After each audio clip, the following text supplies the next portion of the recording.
फर्क पड़ता है। ओबीसी एससी कोई बहुत ज्यादा फर्क नहीं पड़ता, एसटी को मिलता है, अच्छा चंक मिलता है। मेंस में भी वही चीज है कि आरक्षण में है तो आपका इतना परसेंटेज है, इतनी मेरिट गई है, लेकिन ओवरऑल जो थॉट, इस एग्जामिनेशन की सबसे प्यारी बात क्या है कि आपका थॉट प्रोसेस तो सेम ही होगा ना। कन्या विद्याधन योजना, उस पर तो कोई चाहे अपर जाति का हो चाहे नीचे जाति का, वो तो विजन ही लिखेगा ना सरकार का, वो कैसे बदलेगा। तो इतना वो नहीं है, लेकिन ठीक है, जातिवाद बुरी चीज है, आरक्षण बुरी चीज है, तो जब खत्म होगा तब दोनों खत्म होगा, एक कभी नहीं खत्म होगा।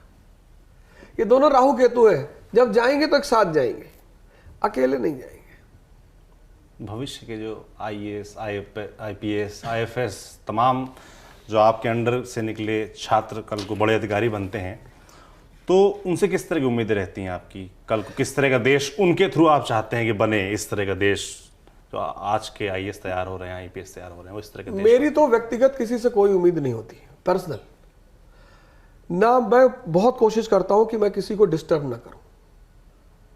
हमसे कोई पढ़ा कोई चीज, ठीक है, वो मेरा फर्ज था पढ़ाना, उसने कोचिंग को पैसा दिया तो मैंने पढ़ा, तो व्यक्तिगत तो मेरी किसी से कोई उपलब्धि नहीं। ना मैं किसी से मिलने की कोशिश करता हूं, कभी नहीं। कभी यदा कदा एक्सीडेंटली किसी से मुलाकात हो जाए तो अलग बात है, वरना मैं बिल्कुल नहीं मिलता। क्योंकि सिलेक्टेड जो हो जाते हैं वो गवर्नमेंट ऑफ इंडिया के हो जाते हैं, वो हमारे तो रहे नहीं।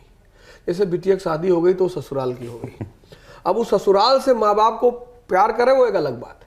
और मैं ऐसा इसलिए कह रहा हूं कि सबको, जैसे मैंने बड़े सारे लोगों को देखा, टीचरों को देखा है, अब ये लोग सेलेक्ट हो जाते हैं, इनसे कोई काम कह दिए तो इनकी भी अपनी मजबूरियां होती, कंपल्शंस होते हैं, वो हमारे लिए नहीं काम कर रहे। लेकिन मैं इन लोगों से ये आशा करता हूं, जो मेरी अपनी आशा है होल नेशन के लिए, कि ये इस देश का भविष्य है। ये सुभाष चंद्र बोस बन सकते हैं, ये सुरेंद्र नाथ बनर्जी बन सकते हैं, क्योंकि 70% इस देश की जनता इनोसेंट है। मतलब मेरा एक सपना है, पता नहीं, मैं शुरू से कहता हूं, मैं चाहता हूं कि एक दिन भारत की जो संसद है उसमें 400 आईएएस ऑफिसर बैठे।